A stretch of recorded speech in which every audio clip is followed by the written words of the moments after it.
Hello, it's Mark Lanier with your video thought for the day. You have entered the question zone. Woo, woo, woo, woo, woo, woo. Okay, sorry. I'm in a bit of a weird mood today. It's fairly early in the morning still, and I've been having my Coke Zero. Really good. Net result, though, is it's got me in kind of a bizarro mood. I don't know that it helps that I'm looking at questions because questions fascinate me. Just the whole process of question itself is dialogue. It changes just someone speaking to people interacting and forcing their brains to do something. You know, I was asked a question recently in the middle of this long Zoom call. Now, Zoom calls are things that are interesting creatures. Obviously, I didn't grow up with them. I'm too young for that. I'm too old for that. But Zoom calls have taken the place of a lot of meetings and conferences, at least in my world. And so you get on these Zoom calls. Well, some of them, I'm sorry, they're like the most boring thing you've ever heard in your life. And I'm on this Zoom call and I'm just trying really hard to keep my eyes propped open because, you know, you don't want to fall asleep on it. And so I'm working hard on keeping the eyes open. So I decide while this Zoom call's going on, I'll start doing the New York Times crossword puzzle. I'll see if I can get the puzzle done before the Zoom call's over. So I pull up the puzzle on my computer and I've got the Zoom call here and I've got the puzzle here and I'm working on the puzzle, paying attention, I think, to the Zoom call when all of a sudden someone asked me a question. I didn't anymore know what they were talking about than the man in the moon. Now, set that aside for a moment. What did the question do? The question engages my mind. And it brings me to the second question I want to talk about that we find in the Bible.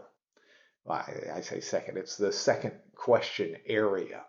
And it's after the Garden of Eden story where we were yesterday. Go back and listen to that, by the way, if you didn't hear it. But this is where Cain has just slain his brother Abel in a jealous fit. And so killing Abel, Cain is there, and I guess he's, that happened over their sacrifices to God. Cain was jealous over Abel's, and the way Abel's was more appropriate and suitable for God. So over serving God, he kills his brother. There's one. And then God comes to Cain. And God says to Cain, and this is found in Genesis 4, verse 9, God says, "Where is Abel, your brother?"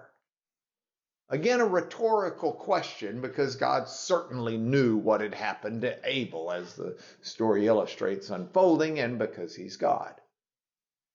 But Cain's offhand, dismissive, and even defensive comment brings his own question to God. It's like he's going to question God.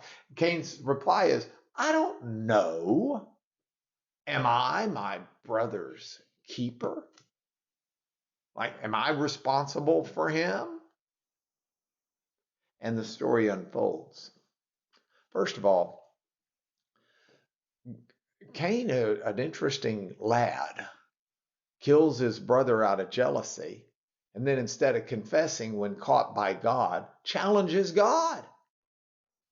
But be that as it may, it tells me that I need to be careful in how I live today with the people around me.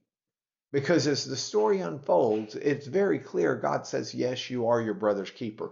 We are accountable for the way we treat other people.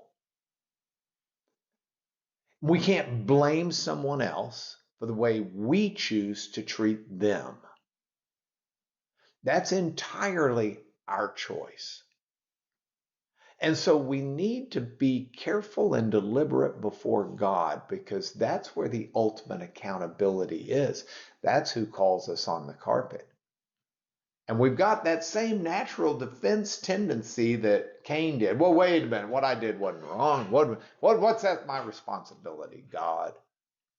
And that's to be guarded against because God calls all of us to be careful and sensitive about the way we treat our fellow human beings, regardless of their age, money, education, skin color, heritage, hair color, you name it. It's just something to think about as we continue to question this week in your video thought for the day.